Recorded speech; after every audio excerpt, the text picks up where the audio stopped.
Welcome back.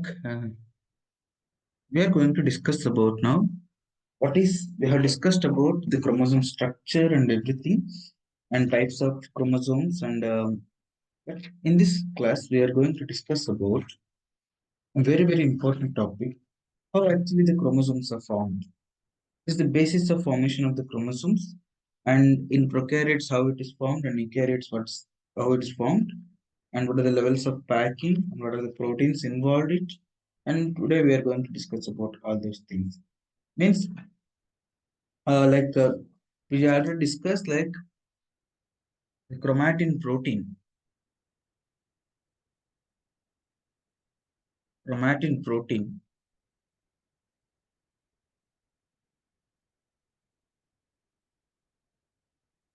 consists of where histone protein and non-histone protein.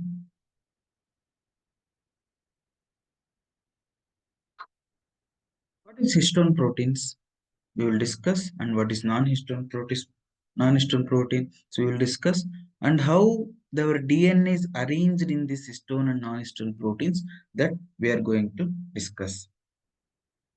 Then before going to that, we will discuss some of the bacterial chromatin. For example, you see this picture, this is the typical bacterial chromatin structure.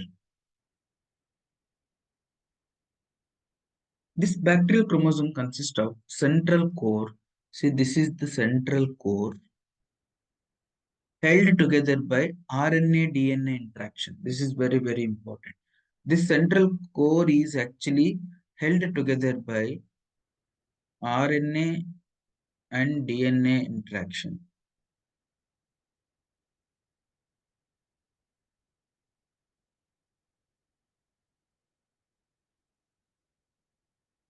RNA DNA interaction. Then about 1812 to 80 topographically independent plectonomic loops. See, 1, 2, 3, 4, 5, 6, 7, 8, 9, 10, 12. So there are 80 to 20 these plectonomic loops, and one loop is independent over the other loop. You can observe. These are called as plectonomic loops. They are called around itself. They are not dependent on other. Okay. Loops. They are called as domains of supercoiling. They radiate out from this core. See the how they are radiate out from this core, the independent loops. It's actually given by Kavanaugh and Bowen in 1976. And few DNAs catalyzed the NICs are required to obtain fully relaxed complex. For example, during the transcription and translation, what happens? This see this one loop, it is a relaxed loop. How this relaxed loops will come? It is because of the enzymes DNAs which degrade the DNA and it will create some nicks, and it relaxes the supercoil structure into relaxed structure. This is how what about bacterial chromatin looks like.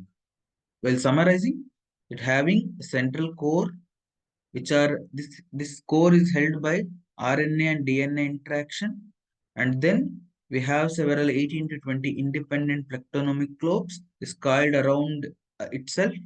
Then they are some DNAs which actually creates the nick in these loops, and the DNA is relaxed during the gene expression time. Then there are other important proteins in the eukaryotes and prokaryotes. They are called as structural maintenance chromosomes, SMC proteins. What is the function of these SMC proteins? Their main function is structural maintenance of the chromosome. They are the most fundamental class of protein that regulates the structure and functional properties of your chromosome.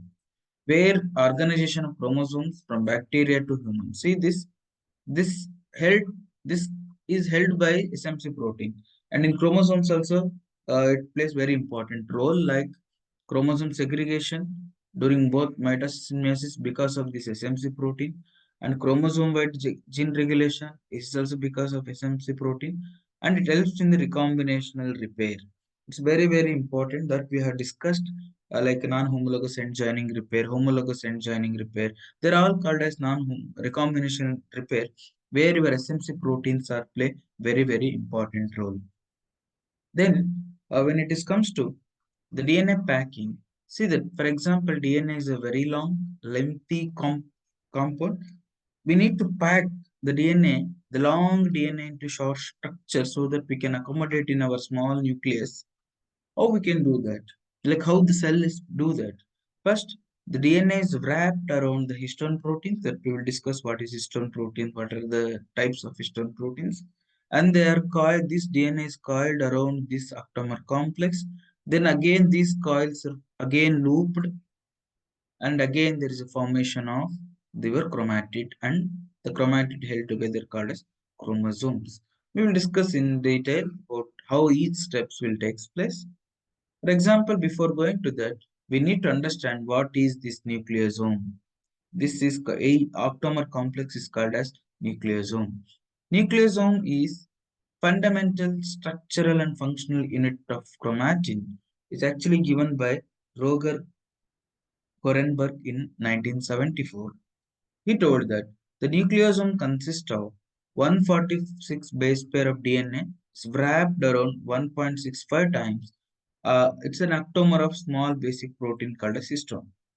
The histone consists of core histones and linker histones. The core histones is H2A, H2B, H3 and H4 and linker histone is H1. We'll discuss diagrammatically also, but first I will read the content so that you will get easily. Histone 1 is located outside of the nucleosome and helps in the stabilizing the nucleosome structure. And the 146 base pair DNA wrapped around the histone core and held placed by H1 linker histone from chromosome. That we will see in the diagram. It will be very clear if you see the diagram. See, this is H2A, H2B, H4, H3. These are the types of histone proteins. And H2A, A2, 2, they're all in 2 to 2 2. They are octamer in nature. They're having 8 compounds, 2 for each one. Then they have, see the DNA is how wrapped around this octamer, like 146 base pair of DNA. Then this particular one nucleosome is linked with another nucleosome by the H1 linker. This is the typical structure of the nucleosome. Then there are concepts called as beads on string. These nucleosomes, see these nucleosomes arranged in a chromatic fiber, how the beads which are on the string. These are the beads which are represents your nucleosomes. Means the repeated unit of nucleosome joined by linker, which DNA is 20 base pairs with along with H1 protein, make beads on string structure. And coiling of the string of nucleosome into helical array constitute your chromatin fiber of 30 nanometer. This is very, very important. See this beads on string coiled around itself. See the how coiling will happen here. This coiling will create 30 nanometer fiber structure. This is called as your chromatin fiber. Okay. And the diameter of this one is 10 nanometer. Okay. And this is the nucleosome and this is the histone linker. And this is overall coiling of this one will formation of 30 nanometer chromatin fiber. There are several models like either solenoid model and zigzag model of chromatin fiber. You can see this into this one where your 30 nanometer one linker is exactly like n plus 1 here n plus 2 actually exactly each solenoid is placed adjacent to each other. This is called a solenoid model. See, but here alternatively there is an alternative arrangement of the solenoid. See the color arrangement. See all this one are one color, they are arranged together. See this is alternative arrangement. Here zigzag arrangement of your nucleosomes. It is called as zigzag model of both are 30 nanometer. Further, this 30 nanometer will further folding will cause your chromatin structure that we will discuss. See this first DNA double helix 2 nanometer. Then again this wrapped around the nucleus it will become 10 nanometer. Then it forms the beads on string structure, beads on string structure. Then again further it coiled to 30 nanometer. This one you can see 30 nanometer fiber we have discussed. Then again it will form some loop domains. See this 30 nanometer will form like loop domains like this, where we have some SMC will have very very important role in this loop formation. Then again this loops again further coiled. This loop again further coiled to form again a shorter structure, provides 700 nanometer structure. This is called as heterochromatin or euchromatin. Then you can finally formation of your final chromosome that we have discussed what is this structure. This having 1400 nanometer. See, from 2 nanometer to thickening of 1400 nanometer, and length is reduced very drastically, but thickness is increased drastically. Then this will actually important for your cell division and all those things. Okay, there are several other models also, like folded fiber model. It's actually the folded fiber model. This is actually folded fiber model where is the formation of 230 angstroms DNA. Folded fiber model was actually proposed by folded fiber model proposed by Dupra. Actually, the chromosome, according to this model, the chromosomes are made up of chromatin fiber about 230 angstroms. This chromatin fiber is about 230 angstroms, and each chromatin contains single long folded and coiled fiber. Single, this DNA exactly folded itself, then formation of 230 angstroms folded. This is about, but again there is another model that we have discussed, nucleosome solenoid model or nucleosome zigzag model that we have discussed in detail by Korenberg and Thomas.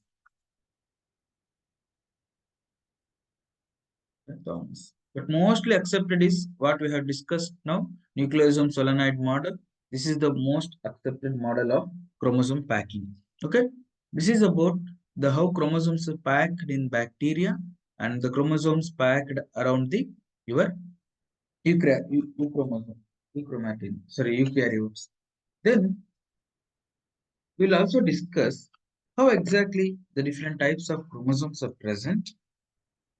And apart from normal chromosomes, after getting the structure, there are special type of chromosomes present in the organism.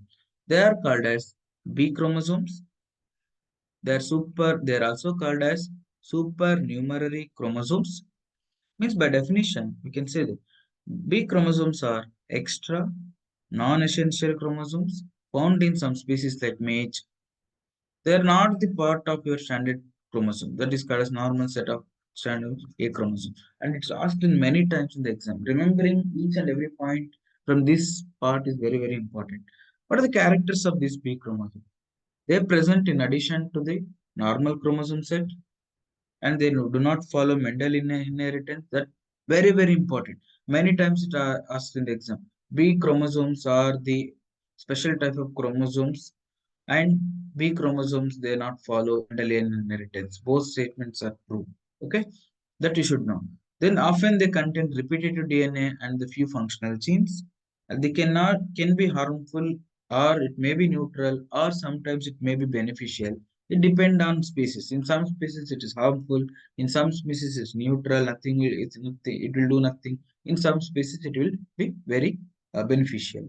It found in plants, fungi, many other organisms. In crops, it's present maize, rye, and it's also present in some grasshopper species.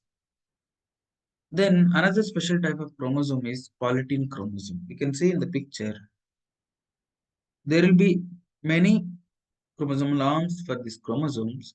Like polytene chromosomes are, they are gained chromosomes formed by repeated DNA replication without cell division. That is called as endoreplication. Endoreplication. Because because without cell division, continuously the DNA is replicated. Due to that, the polytene chromosomes are formed and it is easily visible. Okay, in normal microscope also it is easily visible. And what are the different characters of this polytene chromosome? They found in salivary glands of Drosophila and the dipteran insect. Very, very important. These are very, very important points for S. Albinate. Then they consist multiple identical DNA strands aligned together. See this how many strands put there. Right. Then display dark bands corresponding to region of tightly packed DNA and light bands where DNA is loose. You can see this banding pattern, light, dark, where repetitive DNA and normal DNA. And they helps in the gene expression study due to their large size and distinct banding pattern because it's clearly visible how their DNA is arranged, what is the banding pattern. We can easily study the gene expression related things in these special type of chromosomes. And they are found in Drosophila melanogaster. And there are several sites in the polyethylene chromosome. They are very, very important for the RNA synthesis. Okay, that is called as Balbini ring.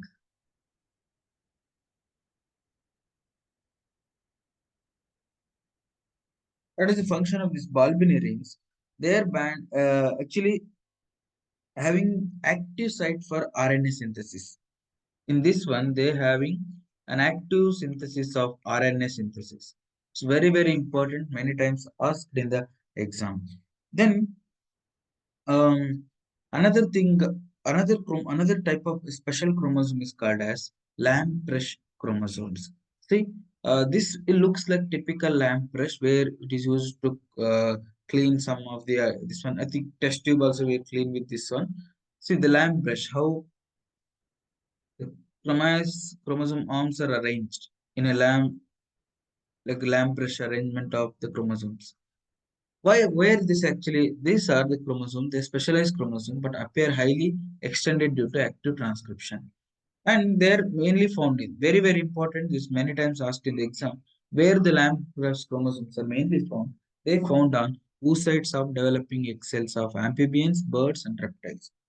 They are highly extended loops. See the loops, the long loops of chromatin allow, and these loops, they are having high level of RNA synthesis.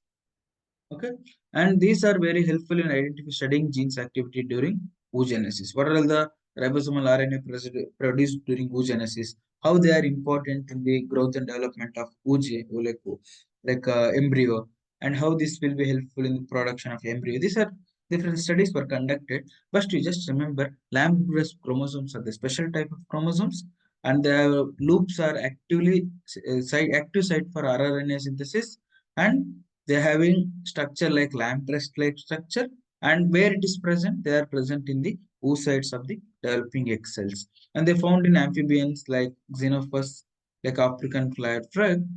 Okay, this is another type of robust strain and translocation. Actually, that we will discuss in chromosomal aberration. What is translocation means? When there is a exchange of chromosome from chromosomal part from a non-homologous chromosomes, non-homologous chromosome. For example, when two acrocentric chromosomes are there, like this, when there is a translocation occurs, there is a formation of metacentric and acrocentric or acentric chromosome.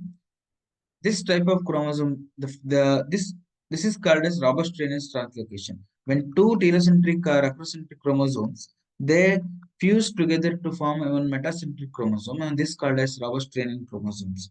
It actually involve like in humans 13, 14, 15, 21, 22 chromosomes are involved in the robust draining translocation, and maybe many times less to genetic disorder, and because it creates some unbalance in the this one. There are many examples like it's called as it can also called causes familial Down syndrome in humans.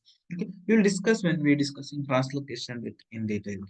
So, this is about the special type of chromosomes and what is the packaging of the chromosomes inside the cell in bacteria and the humans or eukaryotes. Then we will discuss what are the techniques to study the chromosomes. Along with the banding techniques, nowadays we have an advanced techniques called as FISH and GISH.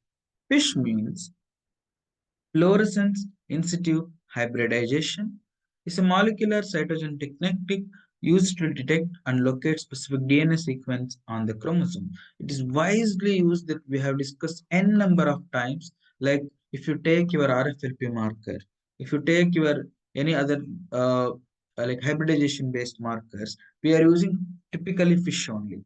Okay, then southern hybridization. Then where we are using FRIPS only. We tend to hybridize the probes to the DNA and we are localizing that we have discussed in detail. But although we will refresh it, means here the fluorescently labeled DNA probes that bind to the complementary DNA sequence. Then this hybridized DNA observed using fluorescence microscope. How it exactly will look like? What are the principles of fish means? The chromosomal DNA is first denatured We'll create a single stranded DNA. First, double stranded DNA is denatured to form single stranded DNA. Then, these are hybridized with fluorescently DNA labeled probe, and this probe will bind to wherever it finds the complementary sequence. Then these unbounded threads are washed away. Then hybridized, wherever hybridization occurs, then definitely light will emit when they were keeping in autoradiography experiment. Then we can visualize where the particular your probe site on the chromosome. We can map that. You can see that first gene will be there. You just create a single stranded DNA. Then you make it by nick translation. You will create the probe with a fluorescently labeled probe, and you take your DNA and denature it. And this is how the probes are developed. Probes are developed by first they short oligonucleotide double-stranded sequence. They made to be single-stranded, and by nick translation method or any other method, we can add probes to the sequence of the DNA. Then this is regarded as probe, fluorescently labeled probe. This probe is used for the fish. And here another side, your DNA, double-stranded DNA, it is denatured to form single-stranded, and your probe is hybridized to your DNA. See, the probe is hybridized to DNA. This fluorescently labeled probe is hybridized to your single-stranded DNA. Then, and again, when you keep under this one in epifluorescence microscopy or under UV light, and their microscopy is called as epifluorescence microscope. Then you will get, okay, there is small band like fluorescence labeled on the chromosome. You will get, okay, wherever the you are getting light, okay, this is the site for your probe binding. Based on that, we locate the genes on the chromosome. Locate genes on the chromosome based on the probe hybridization is called as fish technique. Then you can see that here the floors, how the yellow color floors are, this telomeric fish actually. See, all the telomeres are stained with the fluorescent probe. Telomere specific probes are hybridized with chromosome, and all these are fluorescently labeled. This is how fish will helps in the localizing the genes on the chromosomes. It helps in the chromosome mapping. So it creation of cytological maps by fish. And also this can be studied for various, like for example, you want to study the evolutionary difference between the two species, we can use fish. Or you can study RFLP, we can use fish. But there are many application of fish. Okay. Then there are different types of fluorescently in situ hybridization technique. We can have centromeric fish, means like it is a telomeric fish. You see, we are targeting the telomere. In the same way, we can target centromeric, means identifying the chromosome number and identifies the any abnormalities of the chromosomes. And we have locus specific fish. For example, in RFLP, what we have locus specific probes. We tend to hybridize locus specific probes with the chromosomes. Then we will detect our specific genes on the specific genes on the chromosome or DNA by using fish. Then whole chromosome fish. It is also called as chromosome painting that we can. Oh God, I didn't kept image. Chromosome painting means here entire chromosome is labeled with fluorescent type. This helps to differentiate between the alloploid, tetraploids. It can able to detect monosomics, all these chromosomal aberrations are detected by chromosome painting. Means stains entire chromosome using multiple probes. Here on chromosome is the different color probes are used to paint the entire chromosome. This is called as chromosome painting. Means any structural chromosomal abnormalities. For example, you take deletion, duplication, inversion, any we can identify the chromosomal aberrations by using whole chromosome painting. Then comparative genomic hybridization called as GISH that we will discuss in detail. Like some one slide means compare the two different DNA samples to detect copy number variations, and like it helps in the cancer genetics, chromosomal imbalances or numerical chromosomal aberration that can be identified by genomic hybridization fish. Then there is another technique. There is a technique called a genomic in situ hybridization. Okay, genome analysis. For example, you want to know your hexaploid wheat. Who is the ancestor of hexaploid wheat? Okay, we having donor of A genome, we having donor of B genome, we having donor of C genome. Sorry, D genome. Okay, Triticum monococcum, Agilops toschi, or Agilops spletta. There we have many number of ancestors. How to identify the ancestors of or progenitors of or evolutionary relationships of today's cultivated world through the genome analysis? It's a very, very important thing. We're comparing the genome of the all the individuals. Based on that, we can say, okay, it is a progenitor of this one. This is the ancestral species of this one, where the were nowadays cultivars are developed. Like this, we can detect the ancestors, we can detect the progenitors, we can detect the phylogenetic relationship between the organisms by comparing the genomes of the crop. How we can compare? By using genomic in situ hybridization. It is a cytogenetic technique that allows one radio label part of genomic within the cells. Entire chromosome used as a probe. Entire chromosome used as probe in GISH. That you have to remember. I mean, this was mainly developed by in animal hybrid cell lines in 1986, and later it is used in plant breeding institute. Then it's a quick, sensitive, accurate, informative, and comparative approach of than the absolute one. It helps to help in the genome analysis of the plants. Like another, it helps to detect the progenitor of the crops. And there are several other applications also that is not needed for us.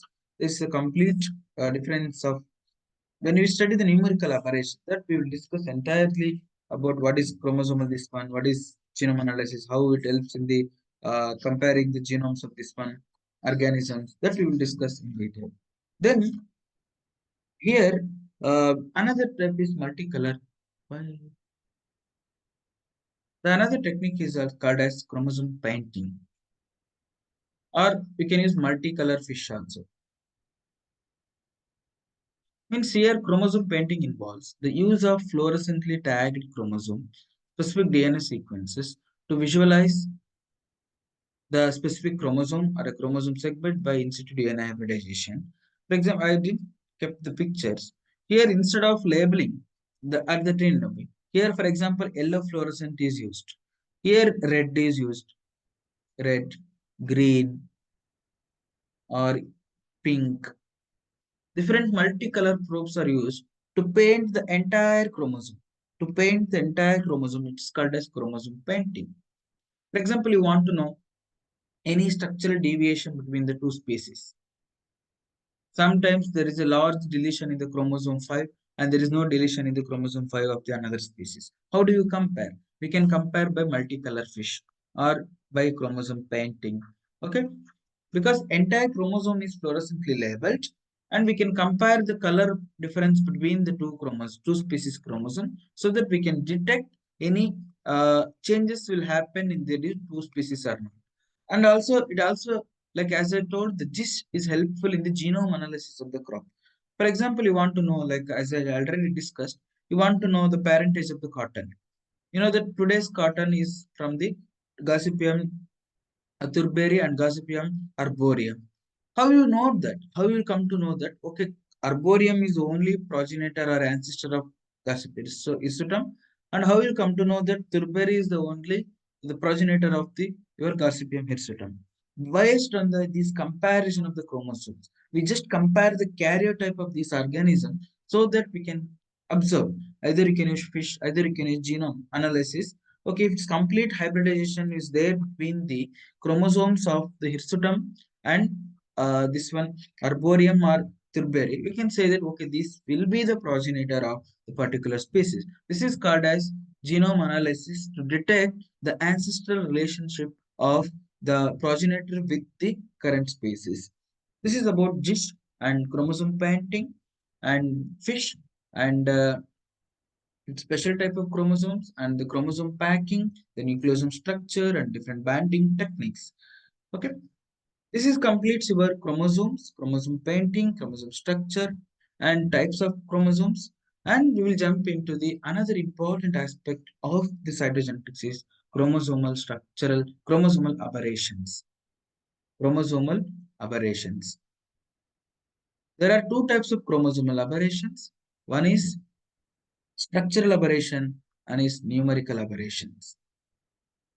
We will discuss in detail about this one. First, we will discuss with structural aberrations and later we come to numerical aberrations. Many times, at least one question definitely will be there in the exam from the either the structural aberration, either the numerical aberrations. Okay, it's very easy as easily scoreable subject. If in there is no need, there is no confusions, there is no thinking here. You just remember the things and remember the lines, you will get easily.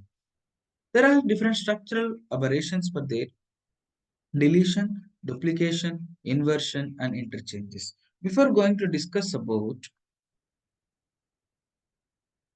think I will take a break.